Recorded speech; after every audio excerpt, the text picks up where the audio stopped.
बहुत प्यारा प्रश्न है और काफी सारे विद्यार्थी जिस गलती की मैं आशंका कर रहा था उन्होंने वो की है। तो ठीक है, अब उस गलती का परिणाम हम देखेंगे कि क्या होता है। कैसे करूं सर? मैंने कहा भाई देखो, ये 32 है, ये कॉस स्क्वायर थीटा है। आप ये बताइए टेन को क्या लिख सकते हो? टेन को आप क्या लिख सकते हो? सेक स्क्वायर थीटा माइनस का 1। बोलो सर कैसे लिख सकते हैं? मैंने आपको बताया था ना कि 1 + tan² थीटा बराबर क्या होता है? सेक स्क्वायर थीटा होता है। तो tan² थीटा बराबर क्या हो जाएगा? सेक स्क्वायर थीटा माइनस का 1। अगर यहां पर आपके सामने ये लिखा हुआ है 32 cos square theta plus 2 sec square theta minus का 2। आप लोगों को जानकर के काफी अच्छा लगने वाला है कि जब कभी भी ये ए है, ये आपका बी है, तो कभी भी ऐसा कॉस और सेक का रिलेशन आ जाए तो आपकी मिनिमम वैल्यू क्या होती है? तो सर अगर हम मिनिमम वैल्यू बताएं तो वह होती है 2√AB माइनस का 2। तो जब इसको आपने सॉल्व किया तो 2√64 माइनस का 2, तो 16 में से अगर 2 चले गए तो 14 आपकी क्या हो जाएगी? इस पूरे फंक्शन की मिनिमम वैल्यू हो जाएगी। तो यहां पर मैंने आपको ये पहले भी बता रखा है, यहाँ पर मैंने आपको ये पहले भी बता रखा है कि इस तरह के क्वेश्चनों को ऐसे सॉल्व करना है आप लोगों को। तो उम्मीद करता हूं कि आप तैयार होंगे सब। ठीक है, तो यहां तक चीजें क्लियर हो गई। अब इससे रिलेटेड क्या कॉन्सेप्ट होते हैं आपको मैं बता चुका हूं कि जब कभी भी आपका a tan² theta plus b cot² theta आ जाए तो वह क्या होता है? इसकी मिनिमम वैल्यू क्या होगी? Minimum value always always always always always 2√AB होने वाली है। ठीक है, अगर मैं बात करना चाहता हूं a sin² theta plus b cosec² theta, इसकी मिनिमम वैल्यू क्या होने वाली है? मैक्सिमम इनफाइनाइट होती है ना। तो सर डिपेंड करता है, मिनिमम वैल्यू डिपेंड करता है कि ए ग्रेटर देन बी हो और ए लेस देन बी हो। अगर ए ग्रेटर देन बी होगा तो क्या होगा? 2√AB होगी, और अगर ए लेस देन बी होगा तो क्या होगा? ए प्लस बी होगी। ठीक है, तो ये दोनों प्रॉपर्टी आपको दिमाग में रखनी है। इसी प्रकार एक और बनेगा रिलेशन, टेन कॉट का हो गया, साइन कॉसेक का हो गया, इसी प्रकार कॉस और सेक का होता है।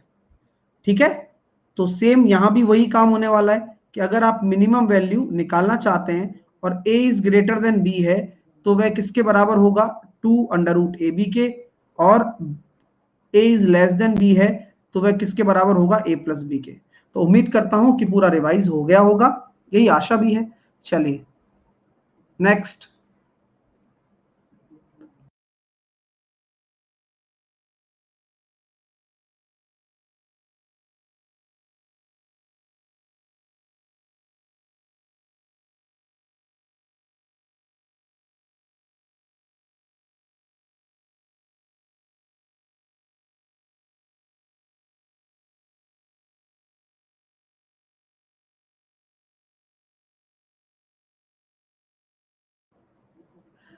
क्या आंसर आ रहा है? निकाला किसी ने? वेल डन मेरे दोस्तों, भावे बहुत बढ़िया। संजय बहुत अच्छे, दिग्विजय, योगेंद्र, राहुल, अनिल, गौरव, अभय, बहुत बढ़िया। सही आंसर है option number B, right answer है अगर आपका आ चुका है तो। कॉन्सेप्ट देखेंगे क्या है। कविता ने पंजाब नेशनल बैंक में 3 साल के लिए 14,000 रुपए क्या किए? जमा करा दिए, जिस पर उसे साधारण ब्याज प्राप्त प्रदान किया गया था। यानी कि 14,000 रुपए जमा कराए ना, उस पर उसको साधारण ब्याज दिया गया और कुल मिश्रधन के रूप में इतने रुपए प्राप्त हो गए। आप मुझे बताइए 14,000 रुपए अगर आपका प्रिंसिपल है तो 17,360 रुपए अगर आपका अमाउंट है, तो यहां पर मुझे बताइए साधारण ब्याज के तौर पर कितने रुपए प्राप्त हो गए? तो सर साधारण ब्याज के तौर पर 3,360 रुपए प्राप्त हुए हैं। लेकिन ये कितने साल के हैं? 3 साल के। तो 1 साल का ये हो जाएगा, और कितने पर? इस प्रिंसिपल पर 14,000 पर। तो रेट ऑफ इंटरेस्ट निकल कर आ गई। जो कि कितने आ रही है, 42 से अगर आप काटोगे तो 8 दूनी 16, 8%। अगर 8% आपकी रेट ऑफ इंटरेस्ट निकल कर आ गई है तो कहानी किस तरह से बोली गई है देखिए। ब्याज वार्षिक तौर पर संयोजित हो। यदि अमित ने पंजाब नेशनल बैंक में 10,000 रुपए जमा कराए और 2 साल के बाद, तो मैंने कल ही आपको कंपाउंड इंटरेस्ट पढ़ा कर चुका हूं कि 8% की रेट से 2 साल का कितना होगा, 8 + 8, 8 × 8/100। पढ़ते रहोगे ना कहीं चीजें सामने आती रहेंगी। तो 16.64% क्या आ रहा है, कंपाउंड इंटरेस्ट। तो 10,000 रुपए की धनराशि कितनी हो जाएगी, तो 10,000 रुपए पर 16.64% आप निकालोगे तो 116.64 निकाल दो, आपका अमाउंट आ जाएगा सर 116.64।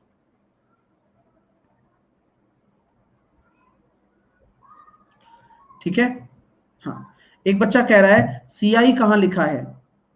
मेरे दोस्तों, जब कभी भी पेपर में ये लिखा आ जाए संयोजित, संयोजित का मतलब क्या होता है आप बताएं।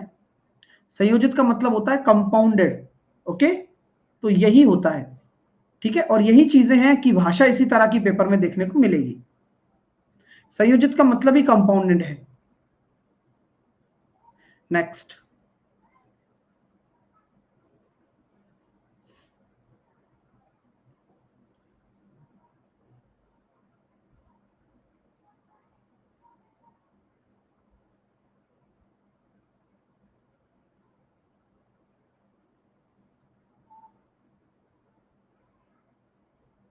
तो कितना अच्छा तरीका है, बहुत प्यारा कॉन्सेप्ट कॉन्सेप्ट लगता है यहाँ पर। आप 3 का पूरे में गुणा कर दीजिए, यानी कि 3p/1 - 3p plus 3q/1 - 3q, 3r/1 - 3r बराबर 1। आपसे मैं हमेशा ये कहता आया हूं कि भाई साहब, एक तरीका होता है, ध्यान है ना सबको। सर +1 + 1 करते हो आप, हमेशा याद आ गया हमें। तो ये प्रोसेस है। आप कहते हो ना सर हमें कैसे पता चलेगा, तो आप जब करोगे ना 2-3 बार इस तरह के प्रश्न कर लोगे तो आपको अपने आप अंदाजा लग जाएगा कि क्यों +1 करना है, क्योंकि तभी तो कट पाएगा, अन्यथा नहीं कट पाएगा ना। तो 3r/1 - 3r+1। तो मैंने इधर कितना जोड़ा, 3 जोड़ा, तो यहां हो जाएगा 4। कैसे, साइड में भी 3 जोड़ूंगा। तो जब इसको सॉल्व करोगे तो कितना निकल कर आ रहा है, 3p+1 - 3p। तो 3p से 3p कट गया, नीचे 1 - 3p। तो इस तरह से सेम बच गया। इसी तरह से 1 + 1 - 3q, इसी तरह से 1 + 1 - 3r बराबर 4। और इसका आंसर कितना होगा, 4। तो अब मुझे कुछ बच्चों को देखकर काफी अफसोस होता है, क्वेश्चन देखा नहीं, सबसे पहले रुझान आने लगे 0, और फिर उसके बाद रुझान आने लगे 3। आप कोशिश नहीं करते हो, क्या पता आ ही जाए, नहीं क्या, आप कोशिश किया करो। नेक्स्ट।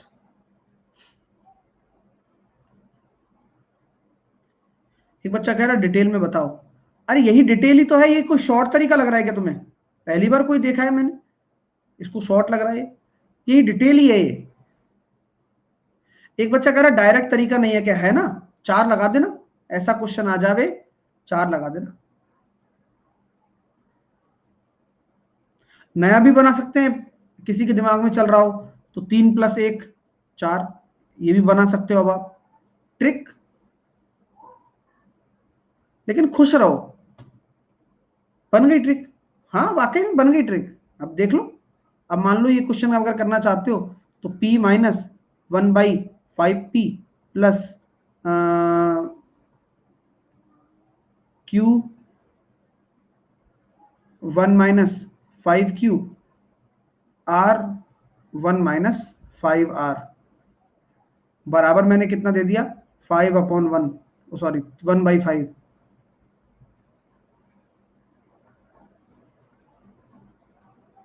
तो 1/1 - 5p plus 1/1 - 5q plus 1/1 - 5r। Answer कितना हो जाएगा, 6।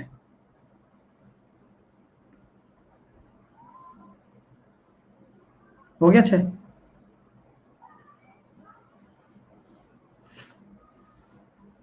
होगा। सॉल्व करो चलो फटाफट इसको, क्या होगा? तुक्के नहीं मारने, क्या होगा बताओ? 4 होगा, है ना? हाँ हाँ। तो बात समझ में आ रही है अब कि आपका आंसर परिवर्तित नहीं होगा भाई। +1 +1 +1 कर दिया तो कितना होगा? 4 ही होगा। तो इसीलिए रटना नहीं है, समझ लोगे उड़ा दोगे। ठीक है, तो कोई ट्रिक नहीं होती है।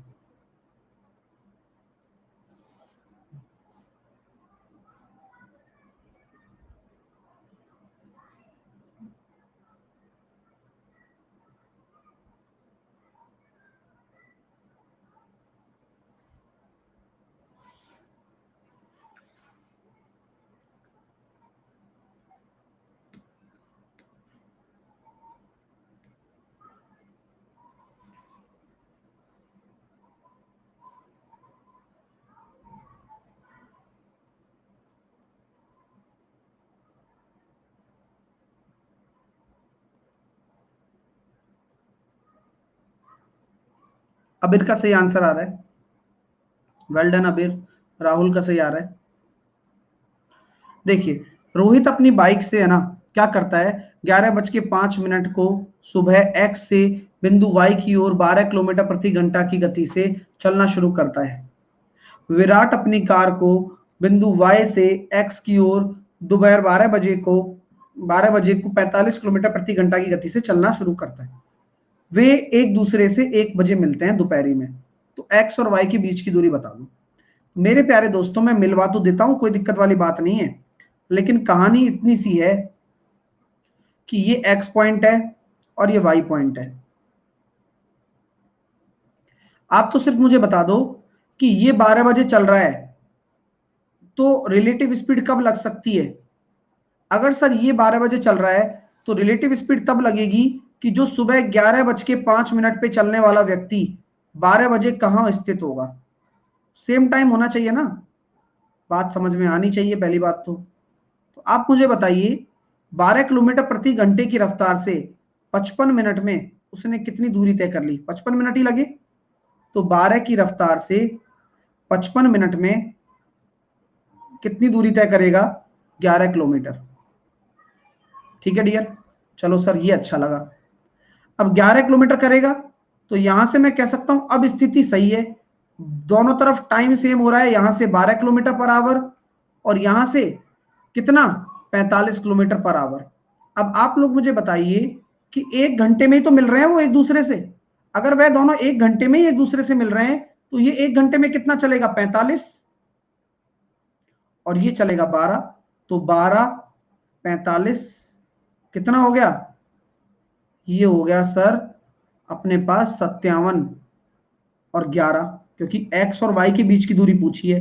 तो 57 और 11 68। क्लियर हो गया? तो कितने प्यारे तरह से क्वेश्चन किए जा सकते हैं, है ना? बस सबको आएगा, ऐसा नहीं है किसी को नहीं आए। बस फर्क इतना है, जो ध्यान अच्छे से दे रहा है उसको सब चीजें आसान लगेंगी, जो ध्यान नहीं दे पा रहा है बस ये ध्यान है कि बड़ा क्वेश्चन है। रोहित बाइक कैसे चलाएगा यार? हाँ, वो तो क्रिकेट खेलता है, क्या पता मुंबई इंडियन छोड़ दी हो बाइक चला रहा हो। 11:05, कहीं डेटा तो गलत नहीं है। और इतने में क्वेश्चन सॉल्व हो जाता है। फिर वो उसके बाद में फिर वो सोचता है कि दोबारा कंसेप्ट पकड़ो, वही समझाया गया, तो ध्यान दिया करो।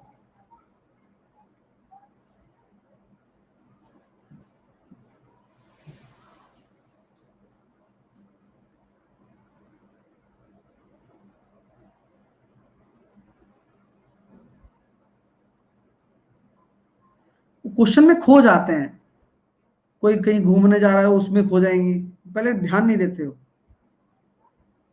तो सर यहाँ 28 आ रहा है। अब आपको मैं एक टिप देना चाहूंगा। टिप क्या है? टिप इतनी सी है कि आपको यहाँ देखना है कि 4 और 7 का जो पावर है वह आपका क्या होना चाहिए? सेम ही होना चाहिए। जो यहाँ होगा, तो मैं किसी एक का काउंट करना चाहता हूं, तो मेरा मन हो रहा है कि मैं किसका काउंट कर लूं?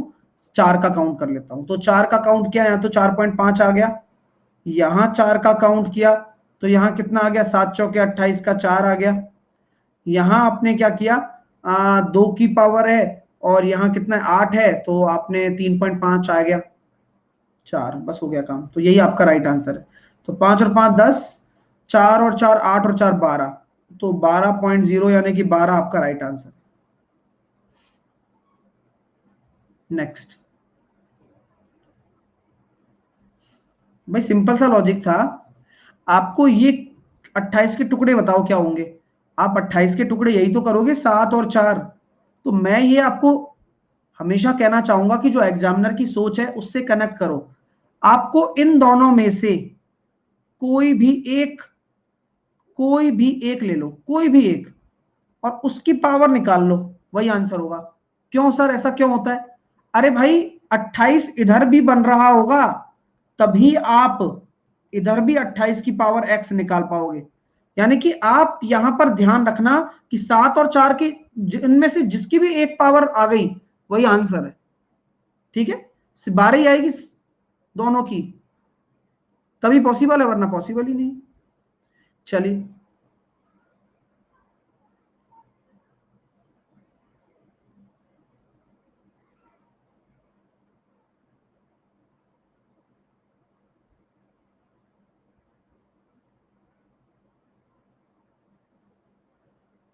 दो पासे फेंके जाते हैं। अब दोनों पासों के 5 से विभाजित होने पर प्राप्त होने वाली प्रायिकता बताइए। अब दो पासे फेंके तो आप ये बताइए प्रायिकता होती क्या है। प्रायिकता होती है टोटल तरीके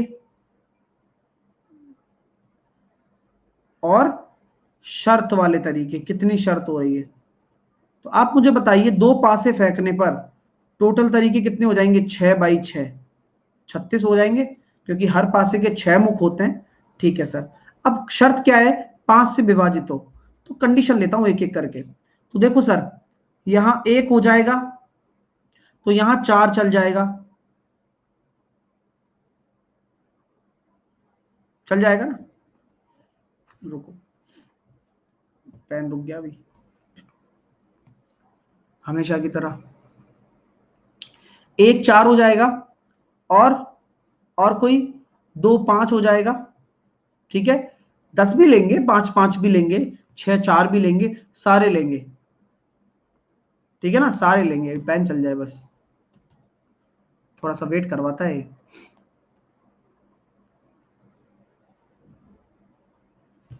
2 3 भी चलेगा, 3 2 भी चलेगा, सब चलेंगे, तो सारे पेयर लेने पड़ेंगे।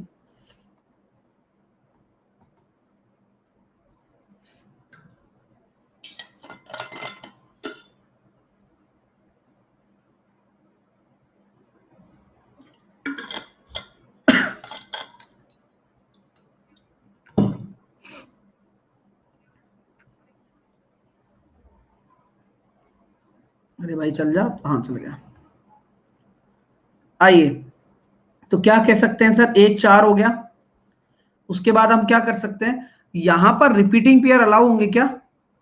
नहीं, यहां पर भी रिपीटेड पेयर अलाउ नहीं होते हैं, लेकिन हम ले सकते हैं। अरे होंगे भाई, लेकिन हम ले सकते हैं कि भाई 1 4 है तो 4 1 चलेगा। हाँ बिल्कुल चलेगा। ठीक है, यहां चलता है। केवल कहां नहीं चलता, एचसीएफ एलसीएम में नहीं चलता, बाकी सब जगह चलता है। ठीक है, ध्यान रखना, ये छोटी छोटी चीजें बहुत महत्वपूर्ण है। ठीक है, आइए, तो 2 3 चलेगा, चलेगा। 3 2 चलेगा, दौड़ेगा। और 4 6 चलेगा, 6 4 चलेगा, 5 5, बस। और कुछ है? एक बच्चा कह रहा है 7 3, शिप्रा कह रही है 7 3। हमारे पासे में 7 होता ही नहीं है, स्पेशल पासा है, तो हो सकता है 1 2 3 4 5 6 7, तो 7 तरीके से। तो आपकी जो प्रायिकता हो गई 7/36 हो गई। ठीक है, हाँ, तो ये आपके पेयर बन गए सारे के सारे।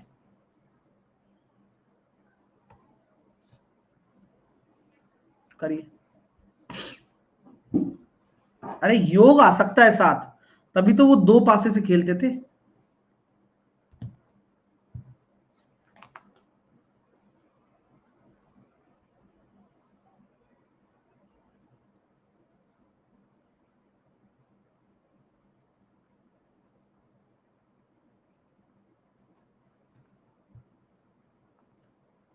रवि कह रहा है 6 और 4 कैसे, क्यों? 6 तो होते ही है ना पासे में भाई, एक पासे में 6 आ जाए, एक पासे में 4 आ जाए।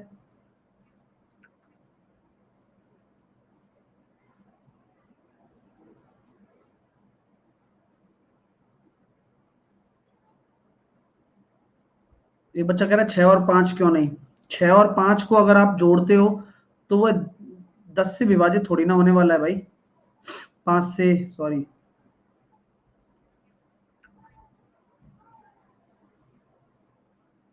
चलिए आइए, एक व्रत में जीवा mn है, यानी कि एक व्रत बनाया, उसमें एक जीवा डाल दी mn, से एक बिंदु के निर्मित किया जाता है, ठीक है।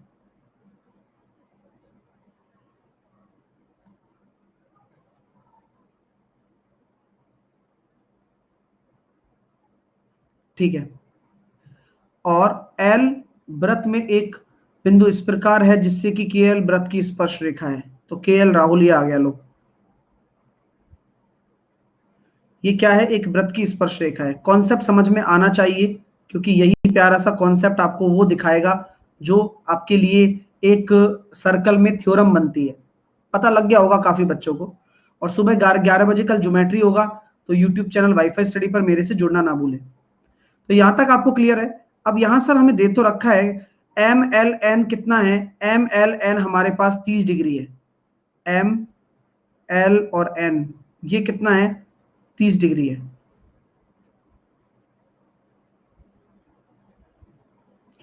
अगर सर ये 30 डिग्री हो गया, एन के ये आपका 27 है, एन के ये आपका 27 है, वृत्त की त्रिज्या आपकी 21 दे रखी है, यानी कि अगर हम मान लेते हैं कि ये आपका एक सेंटर है, ये मान लिया मैंने एक सेंटर है, सेंटर, तो इसकी त्रिज्या आपको दे दी 21। तो के एल की लंबाई बताइए भाई, 5 5 दो बार क्यों लिया, 5 5 दो बार ले लिया क्या मैंने, 5 5 दो बार किधर है भाई, कहां प्रॉब्लम आ रही है तो बताओ।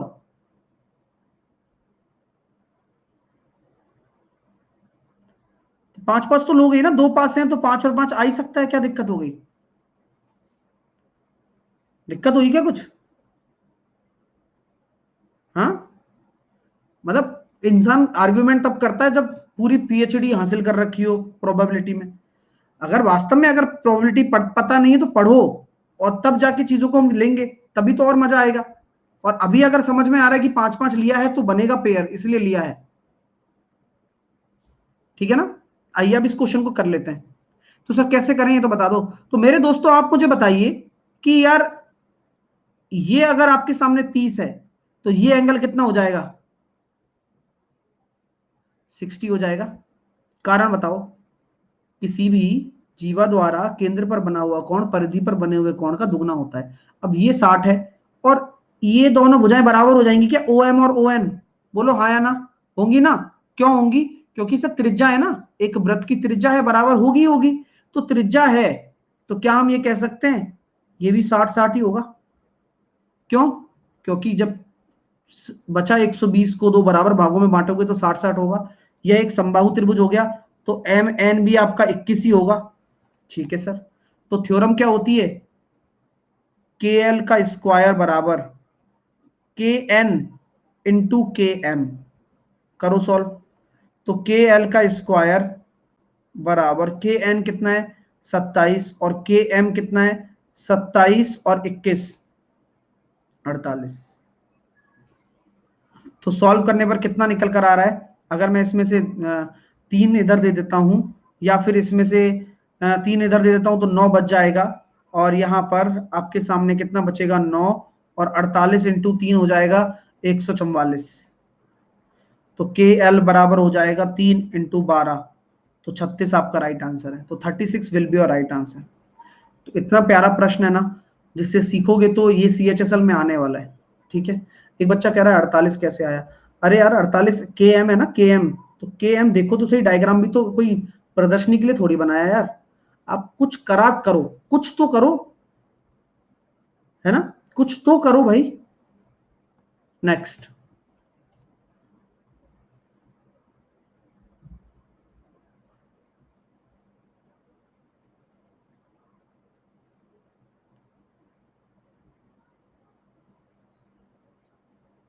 पेट्रोल की कीमत में 25% की वृद्धि हो गई। हालांकि राहुल ने पेट्रोल पर केवल 15% अतिरिक्त खर्च करने का सोचा, तो राहुल को खपत कितनी प्रतिशत कम करनी पड़ेगी, या कितनी प्रतिशत कम करनी चाहिए। तो पेट्रोल की कीमत में 25% बढ़ जाती है, तो हमने ये कहा सर पेट्रोल की कीमत 25% बढ़ जाती है। हालांकि राहुल ने पेट्रोल पर केवल 15% अतिरिक्त खर्च करने का सोचा है, एक्स्ट्रा। ठीक है, सोचने दो। तो खपत में क्या करें, तो मैंने ये कहा भाई प्राइस इनटू कंजम्पशन एक्सपेंडिचर होता है, उसी कॉन्सेप्ट के हिसाब से मैं चलूंगा।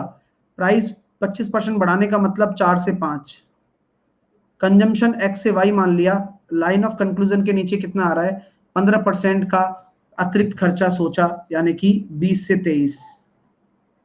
सॉल्व किया तो यहां हम देख रहे हैं 20 पंजे 100 और 23 चौके 92। तो x से y कितना हो गया, 100 से 92।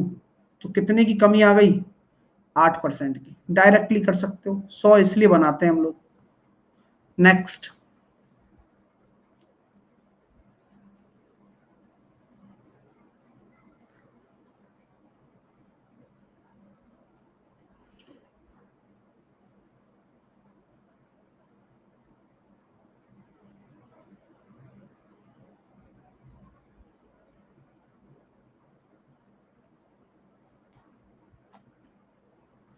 बस सोनी को बस ये याद है कि यू वाला क्वेश्चन था, तो उसको बस ये बोल दिया, उसको उसने बस ये सोचना है ये कल भी था, वो कितना अलग है ये कितना अलग है उसको कोई फर्क नहीं पड़ता।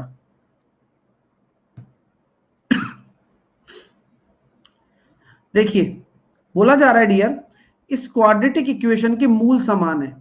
मूल समान होते हैं तो क्या होता है सर, मूल समान होते हैं तो आपने बताया था कि अगर कोई भी क्वाड्रेटिक इक्वेशन इक्वल रूट्स रखता है तो इसका मतलब है d is equal to 0। D की वैल्यू क्या होती है, बी स्क्वायर माइनस का 4ac is equal to 0।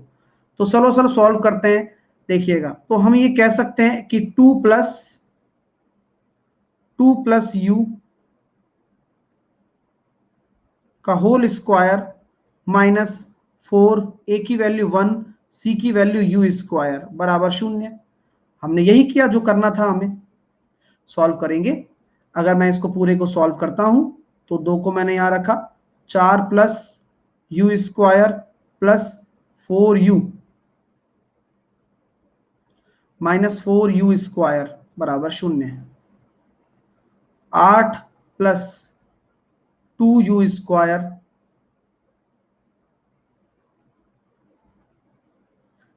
Plus 8u minus 4u square, और ये भी 4 हो जाएगा भाई, हम क्या कर दिए, तो ये भी तो 4 होगा। तो पूरा बाहर 4 आएगा ना, तो ये कितना हो जाएगा, ये भी 4 हो जाएगा। तो 4 चौके 16 plus 4u square plus 16u minus 4u square बराबर 0। अब कटिंग हो गई, 16u बराबर कितना हो गया, 16 माइनस में, तो u बराबर कितना हो गया, माइनस का 1। नेक्स्ट,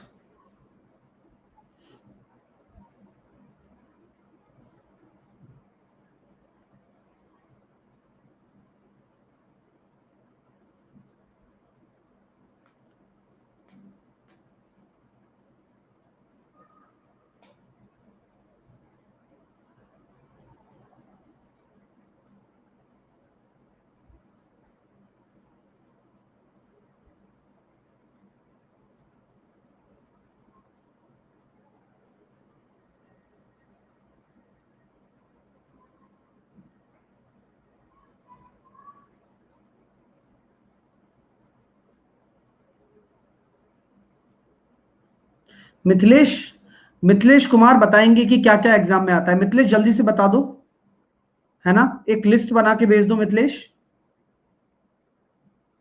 हमें पता लग जाएगा तो हम आपका बहुत आभारी रहेंगे ना। पूरा पंचायती करवा लो बस, क्वेश्चन एक बनाते नहीं है, पंचायती फुल लेवल की।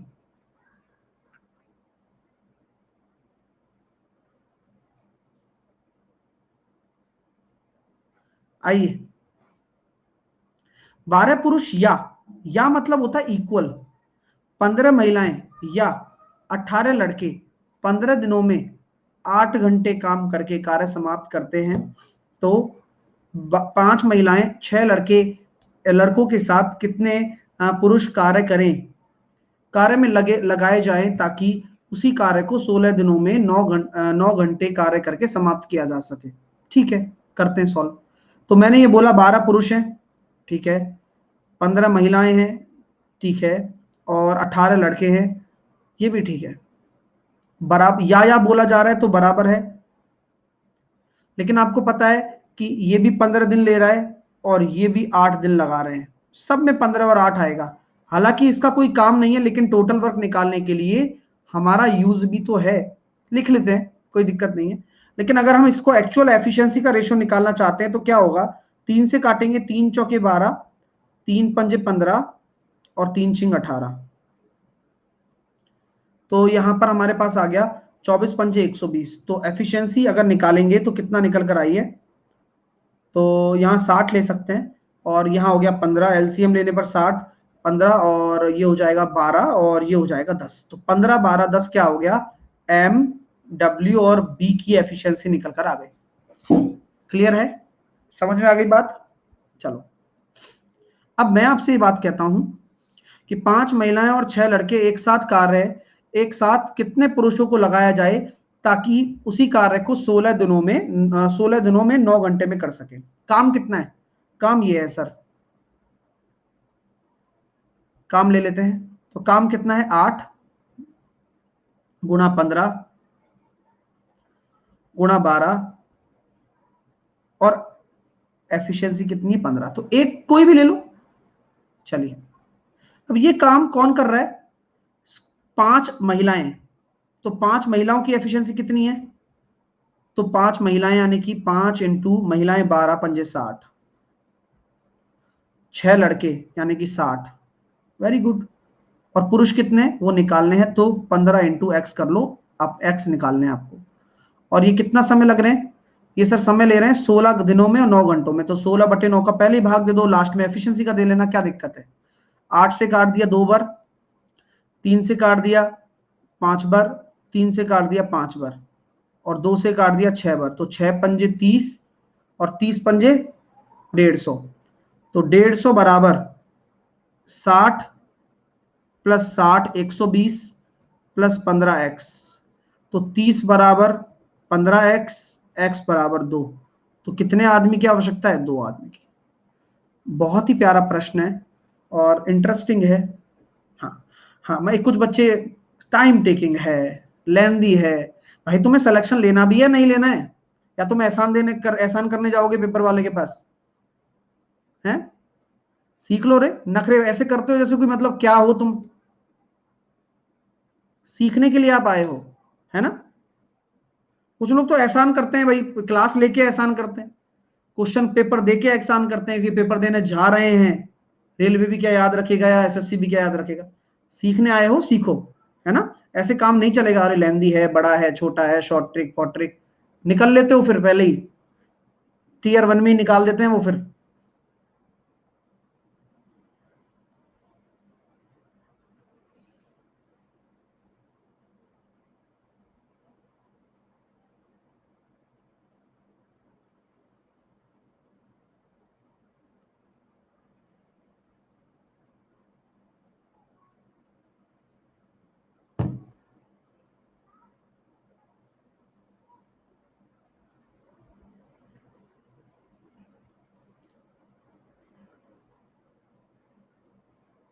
एक कुर्सी 8% के लाभ पर बेची जाती है, यदि उसे 20% कम कीमत पर खरीदा गया और 40% लाभ पर बेचा गया तो पहले की तुलना में 640 रुपए अधिक मिलते हैं, तो कुर्सी का क्रय मूल्य बताइए। तो तरीके बहुत सारे हैं, हमने कहा कि मैंने मान लिया 100 की कुर्सी है, 8% के लाभ पर बेची जा रही है, यानी कि 108 पर बेची जा रही है। अगर 20% कम पर खरीदी जाती, यानी कि 80 पर खरीदी जाती और 40% का लाभ होता तो 14 8 112। तो कितने का वृद्धि हो रही है? 4 रेशो की। किसके बराबर है? 640 रुपए के बराबर। एक रेशो बराबर कितना हो गया? 160। तो आंसर कितना आ गया? क्रैमूल्य निकालना है तो 100 रेशो माना था ना स्टार्टिंग में, तो 16,000 आंसर आ गया। तो पेन नहीं चलाना होता है।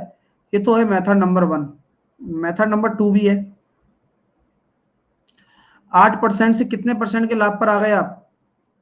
40% पर। आपने तुरंत ही 32% का इजाफा कर लिया। 32% का इजाफा किस तरह से किया? 20% कम कीमत पर खरीद के लेकर आए और 640 रुपए पहले की तुलना में अधिक मिले आपको। ठीक है, तो 640, हाँ 640 क्या करोगे? जोड़ दोगे, क्योंकि आपको मिले ना। और सर जो लास्ट में जो 40% होता है ना, इस कीमत का निकालना है, तो 20 का 40% आप निकालोगे तो 8% आ जाएगा।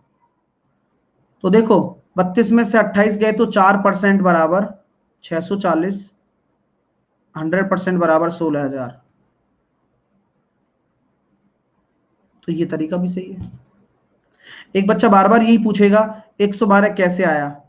डियर, तुम भी मौजूद हो, हम भी मौजूद हैं, कई बार ये चीज करवाई है कि आप फिर समझ नहीं रहे हो, आप बस चले जा रहे हो कि 112 कैसे आया। क्वेश्चन को पढ़ो कि 20% कम कीमत पर खरीदा गया और 40% का लाभ हुआ, तो 20% कम कीमत करते हैं, हर चीज का प्रोसीजर होता है। इसके बाद मैंने ये लिख दिया था क्या? क्या 100 के बाद ये लिखा था क्या मैंने? नहीं, मैंने पहले कीमत को कम किया क्वेश्चन को पढ़कर, फिर मैंने 40% का लाभ किया, और 80 पर अगर 40% का लाभ निकालोगे तो 140/100 करोगे तो 14 8 112 होता है। ये सीखना पड़ेगा, आज नहीं तो कल, कल नहीं तो कभी। आगे चलते हैं।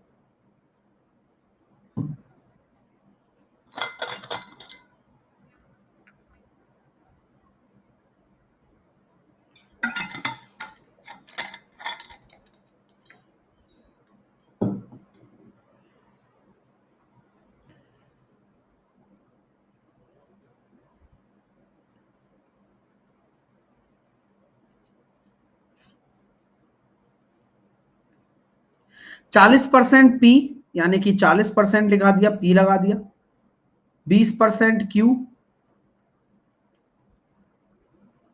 और 25% आर। ठीक है, मानते हैं भैया कुछ ना कुछ, तो मैंने परसेंटेज तो उड़ा ही दिए सब। 5 से भी काट दिया, 5 अट्ठे 40, 5 चौके 20, 5 25 बराबर मान लिया के। तो P बराबर कितना हो गया? K/8। Q बराबर कितना हो गया? K/4। R बराबर कितना हो गया? K/5। आपको 1/P निकालना है, तो 8 ऊपर आ जाएगा, 4 ऊपर आ जाएगा और 5 ऊपर आ जाएगा। नीचे K से K कट जाएगा, कोई दिक्कत नहीं है। 8 4 5 आंसर आ गया। नेक्स्ट।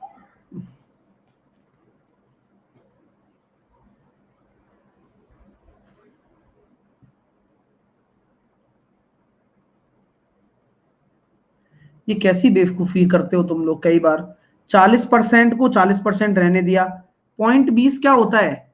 ये 0.20, इसको 20/100, यानी कि 20% भी तो कहते सकते हो आप।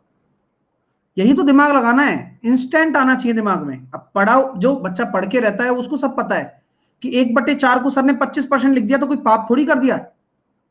लिख सकते हैं।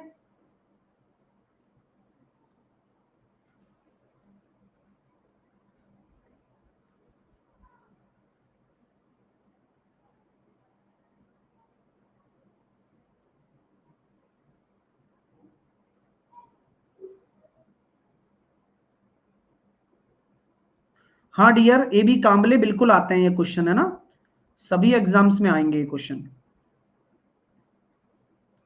अब क्या करूं बताओ? सर गामा को कुछ मान लो, तो गामा को मैंने मान लिया 45। तो 2a बराबर हमने क्या कर दिया? 1/√2। तो √2 आ गया ऊपर, और a की वैल्यू कितनी आ गई? 1/√2। और इसी तरह से हमने देखा 2/b, तो ये कितना है 1, तो b की वैल्यू आ गई 2। सॉल्व करता हूं तो देखो कितना आ रहा है सर, 4 1/√2 का whole square minus B square यानी कि 4, तो 16 इंटू 1/2 माइनस का 4, 8 में से 4 गए तो 4, तो ऑप्शन नंबर ए आपका राइट आंसर आ जाएगा। ठीक है, नेक्स्ट। आपको लगता है सर 45 क्यों माना, कुछ और मान के बताओ। तो गामा बराबर 60 डिग्री मान लो, उससे क्या होगा देखते हैं। 2a बराबर कितना हो गया, 2 हो गया, a बराबर कितना आ गया 1, 2/b बराबर tan 60 की वैल्यू कितनी होती है 1/√3 हो गई, तो b बराबर कितना आ गया 2√3। अगर a की वैल्यू हम रखते हैं तो 16 माइनस 12, फिर भी 4 आ रहा है।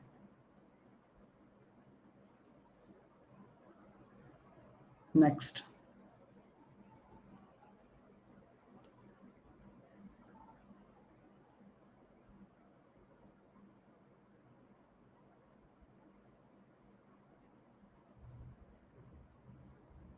टू 592 को किस न्यूनतम संख्या से विभाजित किया जाए कि प्राप्त होने पर भागफल जो हो वह पूर्ण घन हो।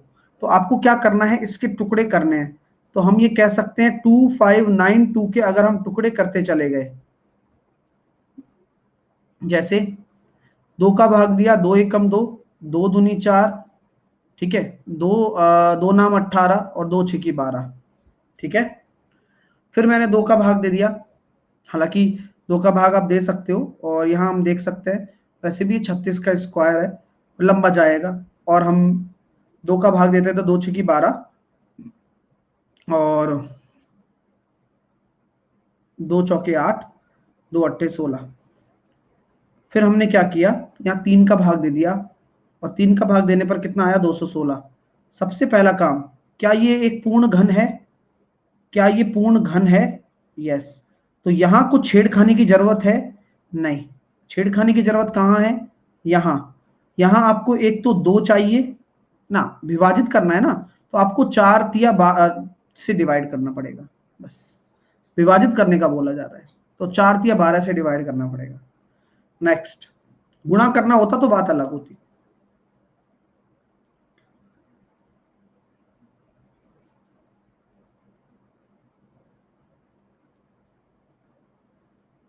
प्रशांत 12 ही तो दिक्कत कर रहा है, यही तो वो फैक्टर है जिनकी वजह से पूर्ण घन नहीं बन रहा, क्योंकि 216 तो बन ही रहा है, तो इनको भाग दोगे, हटा दोगे, तभी तो पूर्ण घन बनेगा, एक्स्ट्रा है वो।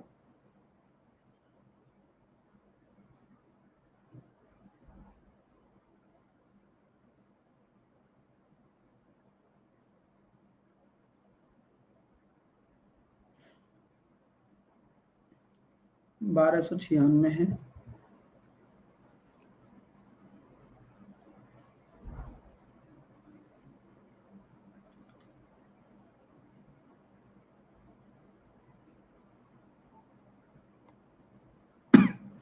कैसे करोगे सर, अच्छा क्वेश्चन है। आप महसूस कर पा रहे हो क्या कि ये -1 अगर इधर आएगा तो a+1 बन जाएगा, और आपको मैंने तरकीब बताई हुई है कि अगर आप 2a² प्लस का 3a प्लस का 5, यहाँ आपका क्या है √3 है ना, हाँ, दोनों तरफ अगर आप क्यूब करोगे तो कितना आ रहा है, a+1 का क्यूब बराबर 2a² प्लस का 3a प्लस का 5। अब सॉल्व करते हैं, देखो a³ plus b³ plus 3ab into a+b बराबर दोनों तरफ किया तो बढ़िया लगा, अच्छा लगा, मजा आया। a³ plus 1 plus 3a² plus 3a बराबर 2a² प्लस का 3a प्लस का 5। यहां तक कोई दिक्कत है क्या, किसी को कोई यहां तक परेशानी है तो बोलो। कोई परेशानी नहीं है, हम तो सॉल्व ही कर रहे हैं। सर आप 3a से 3a कट दिया, सॉरी, यहां से हम कह रहे हैं सर ए क्यूब प्लस ए स्क्वायर बराबर 4। ए स्क्वायर कॉमन ले लिया तो कितना आया, ए प्लस 1 बराबर कितना आ गया 4। तो ए स्क्वायर बराबर कितना आ गया 4/1 प्लस ए, या ए प्लस 1। तो भाई ये ए स्क्वायर ही है, तो ए स्क्वायर माइनस ए स्क्वायर 0 आ जाएगा आंसर। तो जिनका -1 आ रहा था गलत है।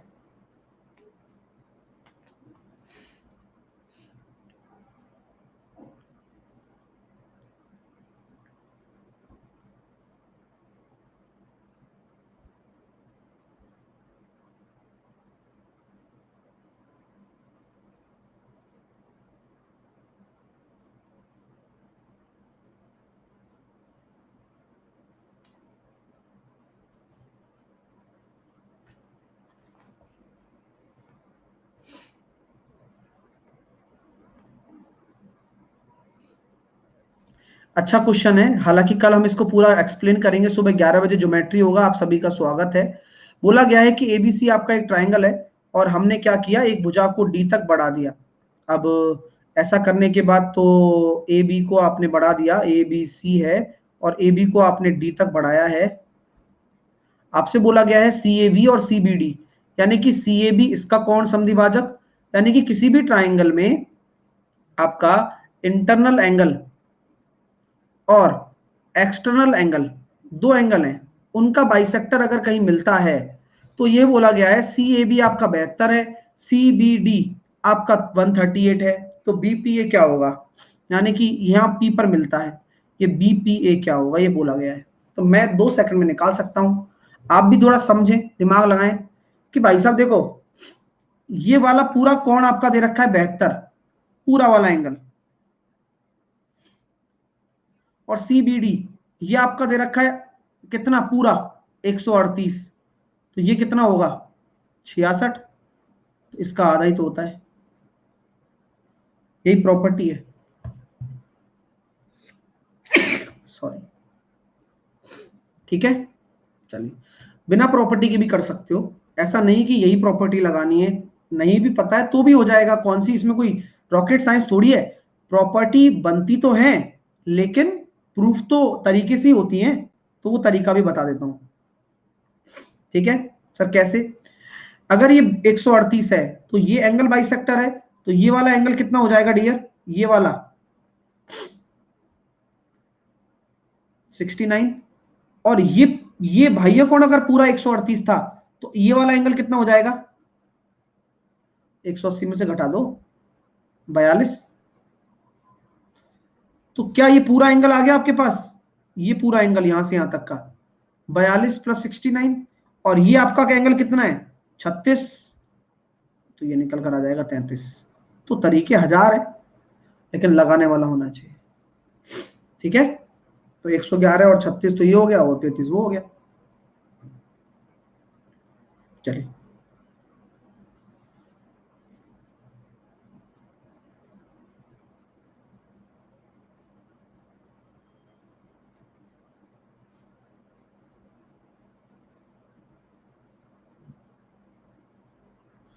रोशन 69 कैसे, 66 कहां से, अरे भाई जब समझाता हूं ध्यान क्यों नहीं देते हो तुम। चलो वो तो प्रॉपर्टी थी, वो तुम्हें नहीं आती, तुमने पढ़ी नहीं, चलो मान लिया, लेकिन दूसरा तरीका तो समझाया है ना, उससे करो।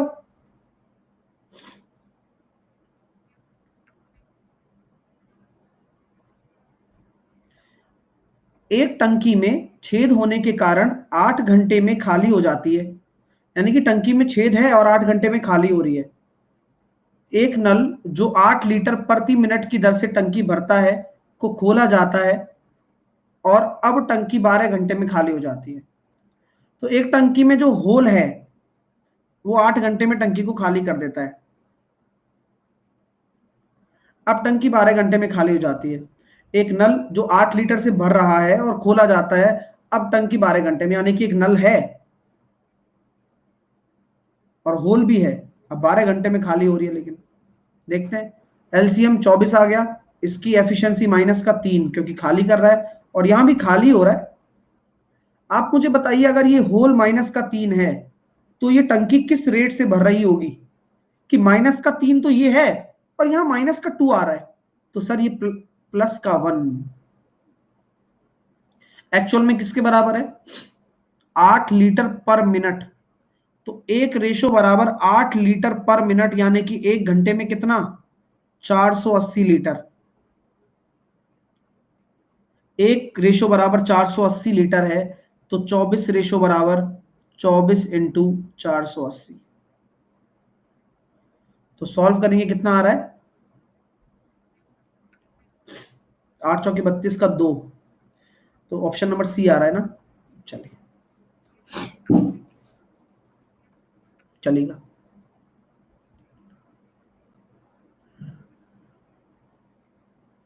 रामू प्रसाद, CHSL की क्लास चलती है दोपहर में 3 बजे। पता है ना यूट्यूब की सारी क्लासेस का टाइम टेबल। 11 बजे आपका ज्योमेट्री चल रहा है, ब्रह्मास्त्र बैच सुबह 11 बजे। 12:30 बजे आपका ग्रुप डी और UPSI जो एग्जाम है उसी से रिलेटेड वो सारे कवर होते हैं, GD 12:30 बजे, ठीक है। और ग्रुप डी साथ के साथ में 3 बजे आपका CHSL में कल क्या होने वाला है? Profit and loss.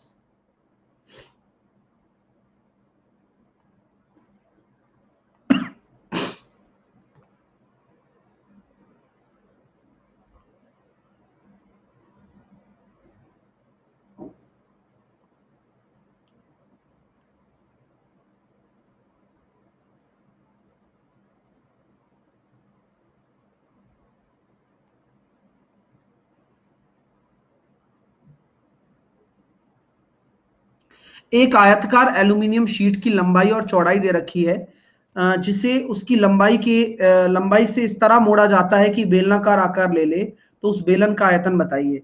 ये आप कर सकते हो डियर। आप मुझे एक बताओ कि अगर मैं, ये आयताकार शीट है मेरी, आप इसे मोड़ना चाहते हो, जिसे लंबाई से इस प्रकार मोड़ा जाता है कि बेलनाकार ले ले, यानी कि अगर आप इसको टिल्ट करते हो, देख रहे हो आप, इसी को ऐसे मोड़ने लग जाते हो यूं, तो क्या मैं कह सकता हूं कि ये वाला जो हिस्सा होगा, यह बेलन का क्या बनेगा? 24 जो बनेगा, ये बेलन की ऊंचाई बनेगी। और यह जो नीचे वाला हिस्सा है, ये लेंथ बेलन के लिए जो 44 सेंटीमीटर दे रखी है, ये क्या बनेगी? यह उसकी एक बेलनाकार परिधि बनेगी। इससे क्या फायदा होगा गुरुजी? फायदा भाई, इससे रेडियस निकल कर आ गई 7। सरकमफेरेंस अगर 44 हो गया तो रेडियस आ गई 7। और आयतन निकालना है तो एरिया कितना होगा? πr² कितना होगा? 154। और h कितना है? 24। तो इकाई अंक 6 वाला आंसर है, यानी कि ये नहीं होगा केवल। बाकी चेक करो, ऑप्शन नंबर डी आ रहा है, दोस्तों ने कहा तो मान लिया। दोस्तों के लिए सब हाजिर। चलिए अगला प्रश्न। लेंथ से मोड़ेंगे तो आप खुद देखिए, लेंथ से मोड़ेंगे तो क्या होगा? कॉमन सेंस है। देखो, मैं तो हर चीज बताता हूं आपको कि आप जब भी कुछ सोचते हो ना, तो आपकी तरह ही एग्जामिनर, वो भी तो इंसान है ना। आपको मैं हर एक चीज की थॉट दे रहा हूं। आपसे बोला जा रहा है कि लेंथ के रेस्पेक्ट में मोड़ा जा रहा है, तो आप कोई कागज ले लीजिए, फॉर एग्जाम्पल एक, ओहो वाह, कागज भी कैसा निकला है।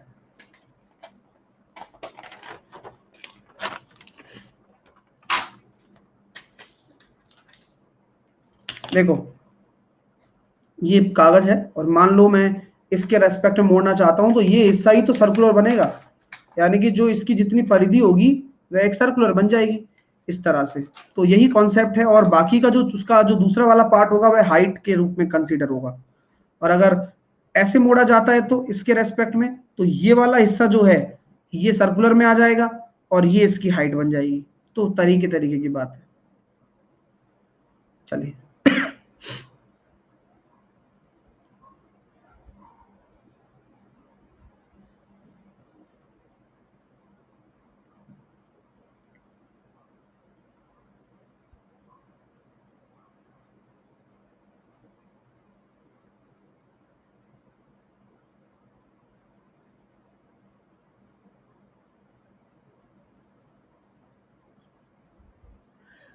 चार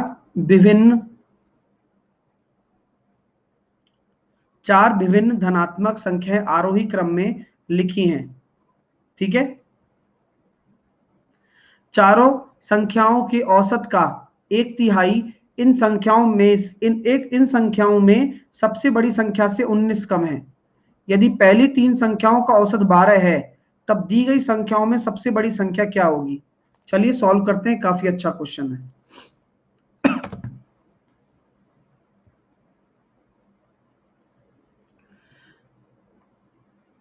तो 4 विभिन्न धनात्मक संख्याएं आरोही क्रम में लिखी गई हैं। आरोही क्रम मतलब समझते हो क्या? अगर मैंने ये A B C D ऐसे लिख दी तो A सबसे छोटी होगी और D सबसे बड़ी होगी।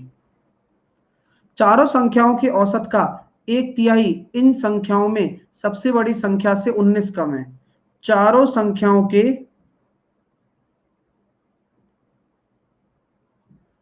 औसत का 1/3 चारों संख्याओं के औसत का 1/3 इन संख्याओं में सबसे बड़ी संख्या से 19 कम है। इक्वेशन महसूस कर पा रहे हो? करना पड़ेगा यार, आपको इतने अच्छे अच्छे क्वेश्चन करा रहा हूं, आपको दिमाग चलेगा आपका। पहली 3 संख्याओं का औसत 12 है, तो क्या मैं कह सकता हूं सर, खुशी की बात यह है कि पहली 3 संख्याओं का योग भी निकल कर आ गया 36। वेरी गुड सर, बहुत अच्छे, आप कर सकते हो सॉल्व। हाँ, 36 प्लस डी बराबर 12 को डी से गुणा कर दिया और 19 इंटू 12 कितना हो गया, वो आप कर लेना है ना। मैं तो बस ये कह रहा हूं कि 11D बराबर 36 प्लस 19 इंटू 12 हो गया 228, और 228 और 36 अगर हम करेंगे तो ये निकल कर कितना आ जाएगा हमारे पास 264, और 11 से अगर काटेंगे तो 11 दूनी 22 और 11 चौके 44, यही डी आ गया जो कि सबसे बड़ी संख्या है। अच्छा लगा? अपने आप रास्ते खुलते जाते हैं ना जब आप क्वेश्चन करते हो। जब हम क्वेश्चन पढ़ते हैं तो बहुत अजीब लगता है यार, कैसे होगा, लेकिन गणित इतनी प्यारी विषय है, हम करते जाएं और गलत ना करें, लेकिन जैसा वो कह रहा है वैसा करो, अपने आप रास्ते खुलते चले जाएंगे, कुछ भी जरूरत होगी वो मिल जाएगा कहीं ना कहीं। चलिए,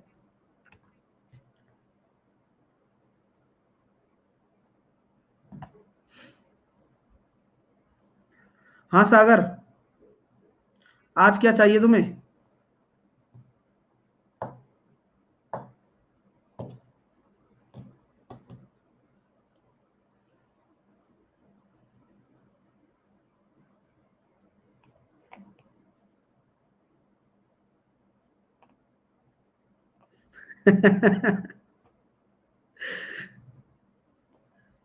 ये फाउंडेशन बैच में माहौल बना देता है।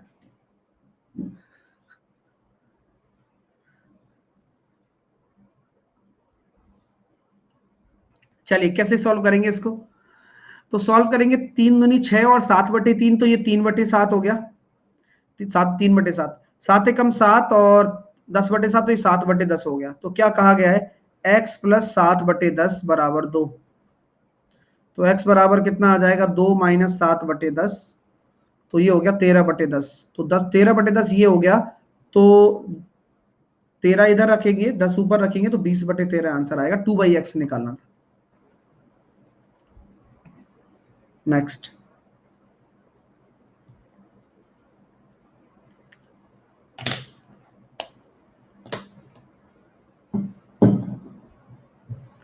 सागर दिल में आता है, समझ में नहीं।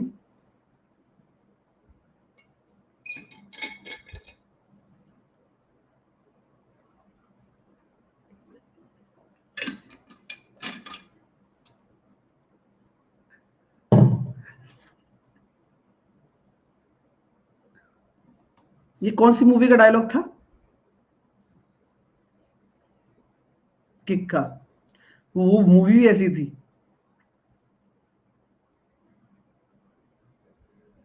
दिल में आई लेकिन समझ में नहीं।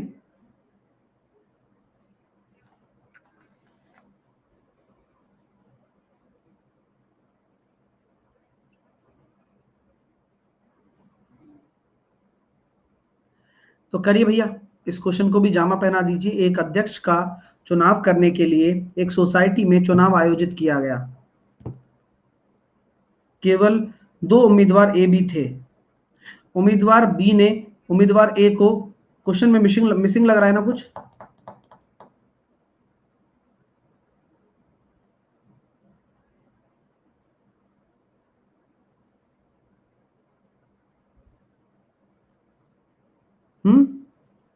तुम्हें नहीं लग रहा? कुर्सी उर्सी तो फिकी नहीं, एक लाइन और होनी चाहिए थी, ऐसे चुनाव जीत गया सामने वाला।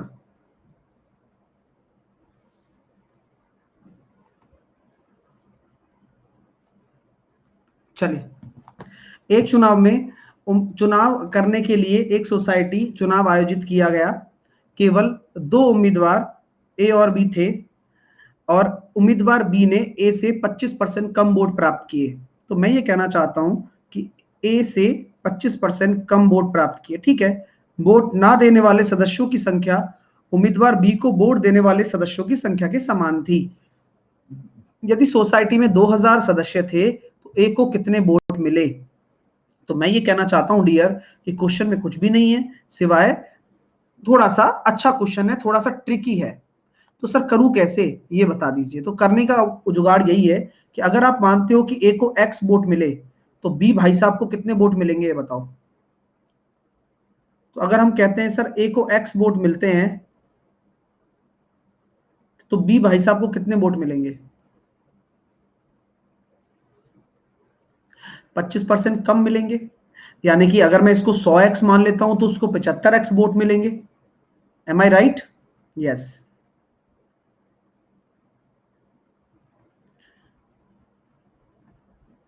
अगर इसको मैं 100x वोट मान रहा हूं तो इसको 75x मिलेंगे। एम आई राइट? ये बात क्लियर हो रही है? हाँ, धीरे धीरे सब चीजों पर आने वाले हैं हम लोग, चिंता ना करिए आप। अब बोला गया है कि वोट ना देने वाले सदस्यों की संख्या उम्मीदवार बी द्वारा वोट देने वाले वोट प्राप्त वोटों की संख्या के समान थी। तो यहां ये कॉन्सेप्ट सबसे बड़ी चीज है, सबसे बड़ा जो तत्व है ना इस क्वेश्चन का, वह सबसे बड़ा तत्व इस लाइन में है, ये वाला। और यही अगर आप समझ गए तो शायद ये क्वेश्चन आपका बन जाए, अन्यथा कुछ नहीं बनेगा। तो आराम से रहिए थोड़ा सा। अरे 4-3 मान लो यार, कोई फर्क नहीं पड़ता है, आप मैच्योर बनिए थोड़ा सा। 100 और 75 मान लिया ना कोई पाप होगा, 4-3 मान लो कोई पाप नहीं होगा, ये रेशो है। आप जो मर्जी है वो मानिए, समझ रहे हो मेरी बात, लेकिन एंजॉय करिए क्वेश्चन को, ठीक है। तो यहां एक चीज बोली गई है, जो व्यक्ति जिन्होंने वोट नहीं दिया, जो व्यक्ति वोट नहीं डाले, वोट नहीं डाले वह किसके बराबर है? बी को प्राप्त वोट के। बी को प्राप्त वोट, बी को प्राप्त वोट के बराबर है, यानी कि 75x ऐसे लोग हैं जिन्होंने वोट ही नहीं डाले हैं। बोले गुरुजी बात तो उचित है, तो टोटल वोट कितने हो गए? इनको इतना मिला, इनको मिला इतना, और नहीं डाले कितने हैं? 75 खुद। भाई नहीं डाले गए तो ये हो गए, नहीं डाले गए ये हो गए, और ये किसके बराबर हो जाएगा? 2000। कितना मजा आता है ना, इस तरीके से समझो ना यार, इतनी हबड़ तबड़ करने की क्या जरूरत है। यहां से भी वही बात निकल रही है, बस तुम्हारे जीरो का फर्क पड़ जाता है, हमारे जीरो कट जाता है, एक्स बराबर आ गया हमारे पास कितना? 8। अब ए को कितने वोट मिले? 800। सॉरी, ए कितने वोटों से जीता? 25x। 25x से तो जीता है, तो 25 अट्ठे 200, तो आंसर कितना आएगा? 200। लेकिन ए को मिले कितने थे? 800, और बी को 600। वैसे भी निकाल सकते हो और डायरेक्ट भी निकाल सकते हो। फिनिश। ऐसे होते हैं क्वेश्चन। अगला क्वेश्चन करिए। एक बच्चा कह रहा है क्वेश्चन रॉन्ग है। हाँ, जब किसी बच्चे के समझ में नहीं आता है, चाहे कितनी भी प्यार से समझा लो, जब उसने क्वेश्चन को पहली बार पढ़ा तो अभी उसने सोच लिया था। कुर्सियां भी नहीं फीकी इसमें और चुनाव इतनी आसानी से हो गया।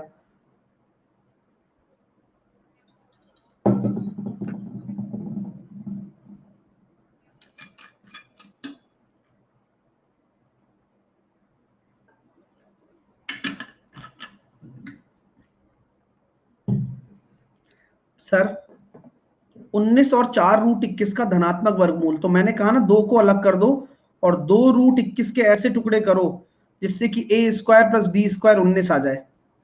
तो सर ये देखो इसके टुकड़े करने भैया, तो आपने देखा 2 तो अलग है, रूट 7 एक तरफ और रूट 3 एक तरफ।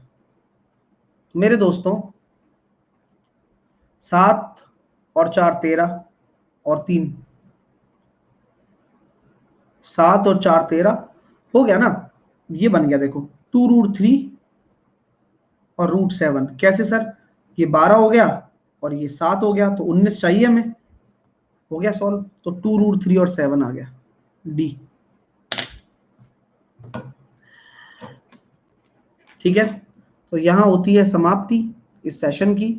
आप अगर एसएससी कॉम्बैट देते हैं तो भी साहिल 10 कोड लगा सकते हैं। अगर आप मेरे साथ डीआई छुट्टी पे गई है, संडे है ना आज।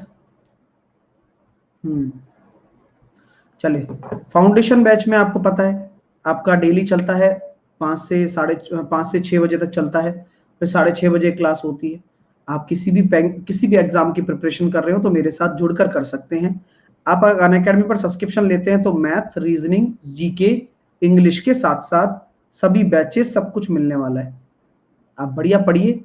साहिल 10 ऐसे आपको कोड लगाना है, जैसे साहिल 10 लगाओगे डिस्काउंट मिल जाएगा। फाउंडेशन बैच आपके लिए हो रहा है और बढ़िया है, मतलब 12 महीने 24 महीने का बैच है। ज्वाइन करिए साहिल 10 एज ए रेफरल कोड लगाकर। एसएससी एग्जाम पर जाइए, गेट सब्सक्रिप्शन पर जाइए, 12 और 24 महीने का बैच लीजिए और साहिल 10 एज ए कोड लगाकर आप जुड़ सकते हैं। आपने आज बहुत कुछ अच्छा सीखा है ना। चलिए, तो किसी भी कैटेगरी में कोई भी कोर्स लगाना है तो लेना है तो साहिल 10 लगा सकते हैं। कल की प्लानिंग सुन लीजिए, कल सुबह 11 बजे ज्योमेट्री होगा, 12:30 बजे वही क्रैक द मैथ और 3 बजे वही प्रॉफिट एंड लॉस। ठीक है, तो ये कल की कहानी होने वाली है। आप बस सुनते रहिए, मजे से पढ़ते रहिए। ठीक है, अपना ध्यान रखिए और पढ़ते रहें। ठीक है, टेक केयर, बाय बाय।